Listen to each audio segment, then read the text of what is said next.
ನಮಸ್ಕಾರ ಎಲ್ಲರಿಗೂ ಗೊತ್ತಿರುವ ಪ್ರಕಾರ ಈ ಬರುವಂತಹ ಆಷಾಢದ ಕೊನೆಯ ಅಮಾವಾಸ್ಯೆ ಏನಿದೆ ಇದನ್ನ ಭೀಮನ ಅಮಾವಾಸ್ಯೆ, ಶ್ರಾವಣದ ಅಮಾವಾಸ್ಯೆ ಮತ್ತು ಹರಿಯಾಳಿ ಅಮಾವಾಸ್ಯೆ ಅಂತ ಕರೀತಾರೆ. ಈ ಭೀಮ ಅಮಾವಾಸ್ಯದ ವಿಶೇಷತೆ ಏನಪ್ಪಾ ಅಂತಂದ್ರೆ, ಹಿಂದೆ ಕೆಲವು ವರ್ಷಗಳ ಹಿಂದೆ ಒಬ್ಬ ರಾಜ ಅಂದ್ರೆ ಅವನು ರಾಜಕುಮಾರ ಬ್ರಹ್ಮಚಾರಿಯಾಗಿರ್ತಾನೆ. ಅವನು ಸತ್ತೋಗಿರ್ತಾನೆ.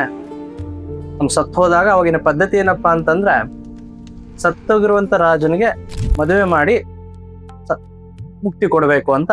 ಹೀಗಾಗಿ ಅಲ್ಲಿರುವಂತಹ ಬಡ ಬ್ರಾಹ್ಮಣ ದುಡ್ಡಿನ ಆಸೆಗೆ ಅವನ ಮಗಳನ್ನ ಆ ಹೆಣಕ್ಕೆ ಮದುವೆ ಮಾಡಿ ಕಾಡಲ್ಲಿ ಸಂಶಾಣದಲ್ಲಿ ಬಿಟ್ಟು ಬರ್ತಾನೆ. ಅವಾಗ ಅವಳು ಭಕ್ತಿಯಿಂದ ಶಿವ ಮತ್ತು ಪಾರ್ವತಿ ಆರಾಧನೆ ಮಾಡ್ತಾನೆ. ಆ ಸತ್ತೋರ್ಗಂತ ರಾಜಕುಮಾರ ಜೀವಂತ ಆಗಿ ಅವನು ಪ್ರಾಣನ ಪಡಿತಾನೆ. ಇದ್ರ ಅರ್ಥ ಏನಪ್ಪಾ ಅಂತಂದ್ರೆ, ಈ ಭೀಮನ ಅಮಾವಾಸ್ಯೆ ಈ ಹೆಣ್ಣು ಮಕ್ಕಳಿಗೆ ಬಹಳ ಮುಖ್ಯ. ಅಂದ್ರೆ ಹೊಸದಾಗಿ ಮದುವೆ ಆಗಿ ಸುಮಂಗಲಿ ಆಗಿರೋರಿಗೆ ತುಂಬಾ ಮುಖ್ಯ ಆಗ್ತದೆ. ಈ ದಿನ ಅವುಗಳು ಗಂಡನ ಸೇವೆನ ಮಾಡಬೇಕು. ಅಂದ್ರೆ ಅವರ ಪಾದನ ತೊಳೆದು ಅವರಿಗೆ ಪೂಜನೆ ಮಾಡಬೇಕು.